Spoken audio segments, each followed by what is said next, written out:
Hi guys, what's happening in the crypto space today? I want to take you back in time with this video about market manipulation and what's actually been happening the last 20 years over and over again, and we've been seeing this the last 2 years specifically in Bitcoin. Check it out. I think it's a great time to rewatch this and just to know what's going on right now. Hello everybody, and welcome to a really exciting night on cryptocurrency, which Bitcoin has had a bloodbath.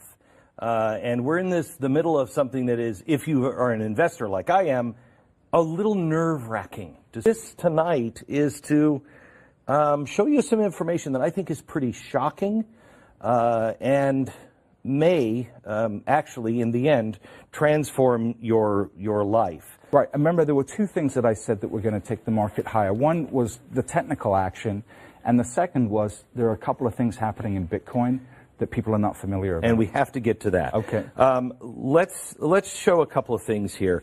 April or May of 2016, you're one of the first investment research publishers to recommend Bitcoin. Right. And that is, you recommend is $428. One of the first guys. And you know what? I got hundreds of emails saying it was too late. Why didn't you tell us to buy it when it was 200? Why didn't you tell us to buy it when it was 20 bucks? How much more potential upside could there be in Bitcoin? I would compare it with an Amazon, or I would compare it with a Microsoft. Both of those companies got absolutely demolished during periods of their early days. Okay.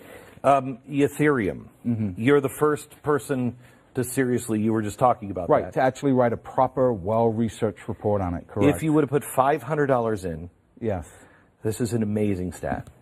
If you would have put $500 in when you recommended, you would now have 78,000. That is correct. This is the gains between March 2016 and July 2018. These are the gains that these luminaries have put up. So 15%, 21%. So if I would have followed George Soros and did exactly what he said to do. 21.7%. 21%. Yes. Warren Buffett, who's the genius. He is a genius. Who kept me out of this when it was $30. Yes. 28%. Right. You are 1,388%. Over the last 2.5 years, and that includes the pullback, Len. We didn't cherry pick those numbers. So you're beating Warren Buffett 40-1. Yeah. Yes, 40-1. Right. I mean, I've got some stats here. So anyone who followed my recommendations could have turned $10,000 invested, and this is including winners and losers, into $115,000 over a 26-month period. So since March of 2016, I've recommended 45 cryptocurrency plays. Now, the average winning position that's still open, that's not closed, that's my closed number, 1,388%. But my average winning open position is up 2,357%. Open means it's still in play. Still in play. We haven't sold it. Okay. There will be some ideas that go to zero. And so what you have to do is you have to use a uniform position size. You put the same amount of money into every idea. You never risk anything more than you're prepared to lose. And that way, you're going to under-own a loser, right? And you won't over-own a loser, and you won't under-own a winner. Right. Because the gains are so spectacular at this level. It doesn't matter if a couple go to zero, right? Because the gains are so huge. Right. You lose $200. Right. And you make $40,000 on something else. Correct. So that is, I think, really critical. I'll share a quick story with you. Last year, July 12th, I'm in London attending Blockchain Week, and the entire cryptocurrency market is melting down like 37 to 42%, something like that. Bitcoin's down 40%. People are freaking out. Yeah, I was there. Yeah. Okay. Yeah. So I'm getting emails. Tika, why didn't we sell? Why didn't we sell? The whole market's down. We should have taken profits. I mean, I'm just getting inundated with mail. And so I'm in London. Bitcoin's down 40%. It's at $1,850 a Bitcoin. And people are losing their minds. So I just got a tip-off that there was going to be an announcement later that year that I knew was going to radically transform Bitcoin and radically transform the price of Bitcoin. So I get in front of a camera and the market's falling apart and I say, Yes, Bitcoin's at 1850 right now. Yes, Bitcoin is down about 40%. Bitcoin is going to go to at least 10K this year, and the entire market is going to 4X from this level. The hate mail that I got from making, oh, you're irresponsible, how can you tell people this, you're giving people false hope. But you got to understand, Glenn, everything I say and everything I do is based on research. Right. So back in July, the reason why I was so bullish on Bitcoin is I had just found out that the CFTC, the folks that govern all the futures trading in the United States, had just approved the first step for a Bitcoin futures contract. So I knew once a Bitcoin futures contract started trading, a whole nother leg of money was going to come into the space. And 10K, I knew was going to be a low number. By the end of the year, we hit 20K. Now, if I had said 20K, I'm sure my publisher would have had me Baker acting. And you know what? People would have said, you said 20, it hit 19.4, 19.7. Right. You know, here's what I want to go to now. Okay. The question that I had for you the other day was, why are you calling this the great crypto conspiracy? Okay. And when you explained it to me, it's really, people should go to jail, but it's not illegal. And it's an enormous robbery, quite honestly. It's a huge transfer of wealth that's happening right now. The last time I saw something like this was back during 1994 to 1995.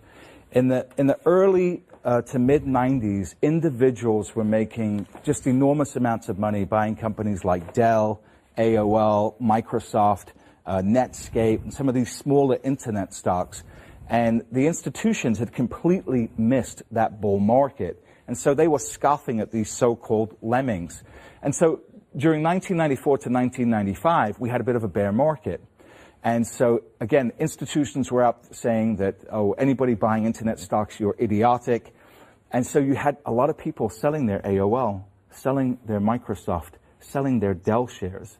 Guess who was buying?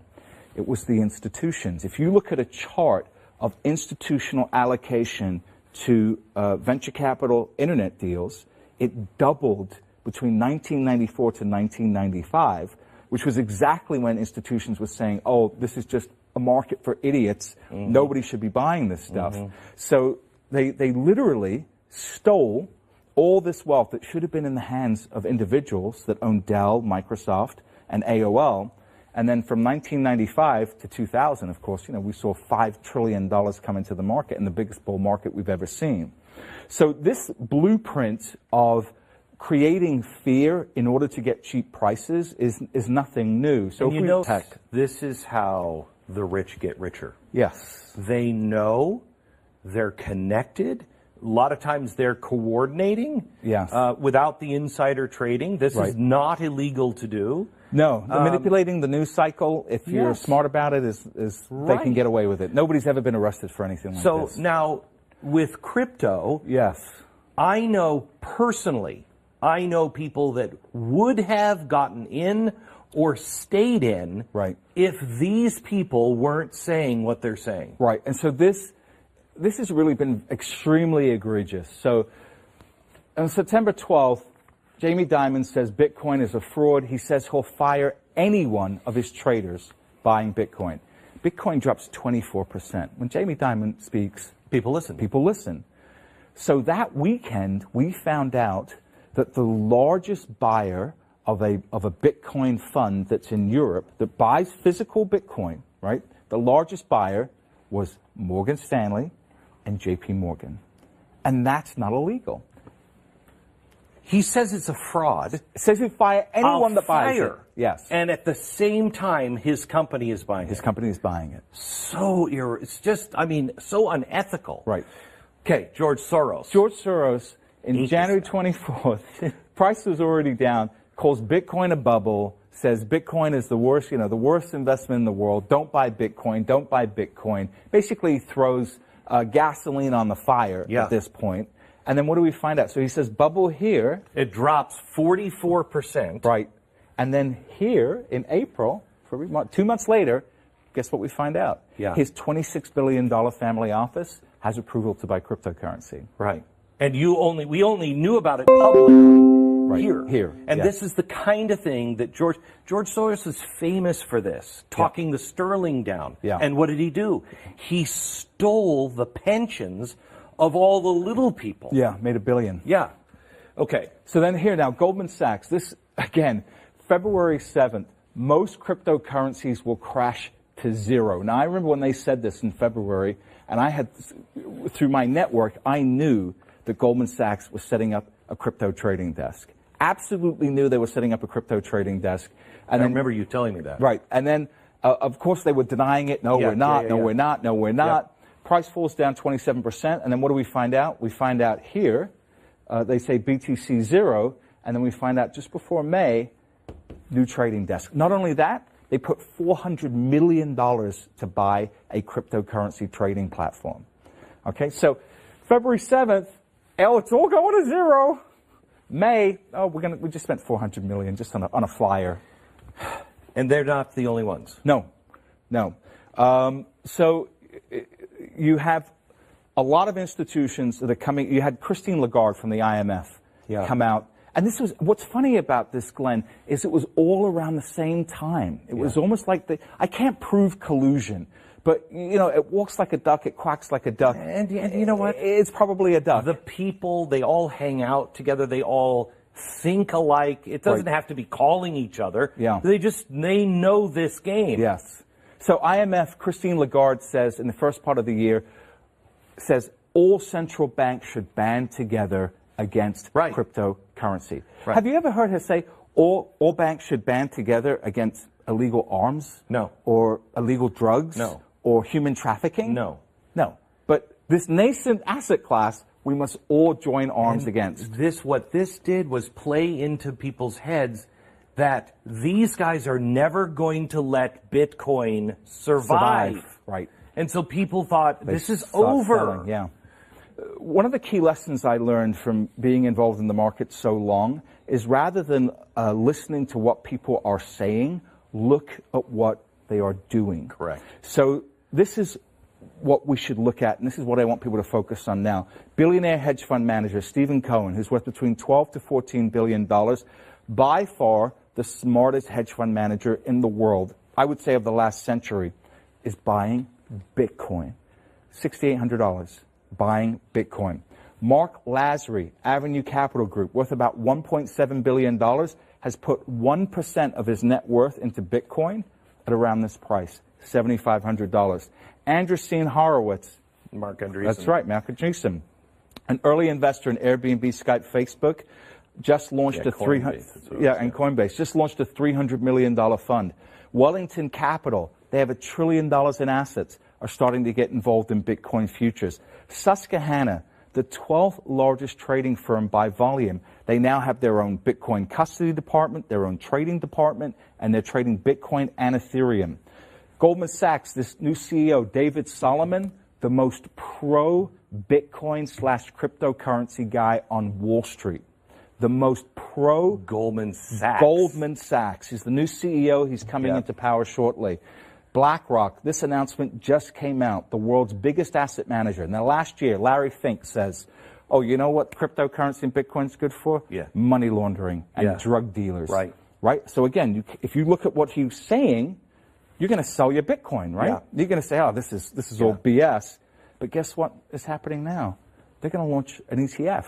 They're looking at an exchange-traded fund that will allow anybody with a brokerage firm to make it as easy as hitting a buy button to go out and buy Bitcoin. So you've got to look at this preponderance of evidence, right? All these people are already wealthy. All these people care about their reputation. If Bitcoin is such a trashy asset, why are all these people getting involved? So this is one of the reasons why I say that Bitcoin is not a bubble, because if you look since 2011, we've had 4 major moves from lows to high, from lows to high. And even if you bought at the high of each move, you have still made money. And that can't happen in a bubble. That can't happen in a fraudulent asset class. Because if you're not risking life-changing money, then you have the ability to handle that kind of volatility. Which is So then let's go to last chance. Yeah. Don't make this prediction because I'm going to hold you responsible and as show you it should. In, as you should. In January 1, yes, you say Bitcoin will be $40,000. We will see $40,000 Bitcoin by the end of the year. Do you want me to explain why? Yeah, I was going to say because of this. That's part of this. Yes, and there's a bigger reason. Since 2014. People have been trying to get an exchange-traded fund, an ETF, approved by the SEC, right? So an ETF is basically like a mutual fund. It goes out, it buys stocks. It's a way to own a basket of stocks just with one stock. So people have been trying to do that for Bitcoin because buying Bitcoin it's kind of a pain in the neck. It's a hassle. It's a hassle. But buying Bitcoin because of Mark Andreessen is not as hard. Right. Some of the other ones, you just like, I don't know how to buy this. Right, they're difficult to buy. Right. So what an ETF would do is it would make it as easy to buy and hold Bitcoin as going into your Fidelity account, hitting the buy button, and buying any normal stock. Right? So that would automatically open Bitcoin up to trillions of dollars. Right. Of new investment. Now, since 2014, when people have been trying to do these ETFs, I've said it's never going to happen. Right? There's no way the SEC is going to approve it. You had the Winklevoss twins, the guy that made a lot of money in Facebook, had their Facebook idea ripped off. They've been trying to do it since 2014. I said there's no way the SEC is going to trust, in their eyes, I don't call them kids, but in their eyes, a couple of kids with a Bitcoin ETF. There's just no way. And so it didn't get approved. Wait, why? Because they don't understand it. Two, they don't trust the Winklevoss guys. They don't know them. They're not Wall Street guys. Okay. And they don't think that they have the ability to protect the assets and protect the end users. Right. So they want to make sure that this doesn't become a giant disaster. Because they lose their jobs. Right. Everybody at the SEC will lose their job. Yeah, well, that's not the point. Right. Everybody in the country would lose their money. Right, I wish they would. But they're not thinking that way. They're not thinking that way. No, they're thinking about their jobs. Okay. So then you had two more established players, VanEck and SolidX, come and try and do an ETF. And I said, okay, this is more interesting. Maybe they have a shot. And then just recently, and this is why it's got me so excited about Bitcoin, and why I have no problem with this $40,000 price target, is that the CBOE, the Chicago Board of Options Exchange, one of the most trusted, most important financial institutions in the United States. It's up there with SWIFT, it's up there with the NYSE, it's up there with the NASDAQ.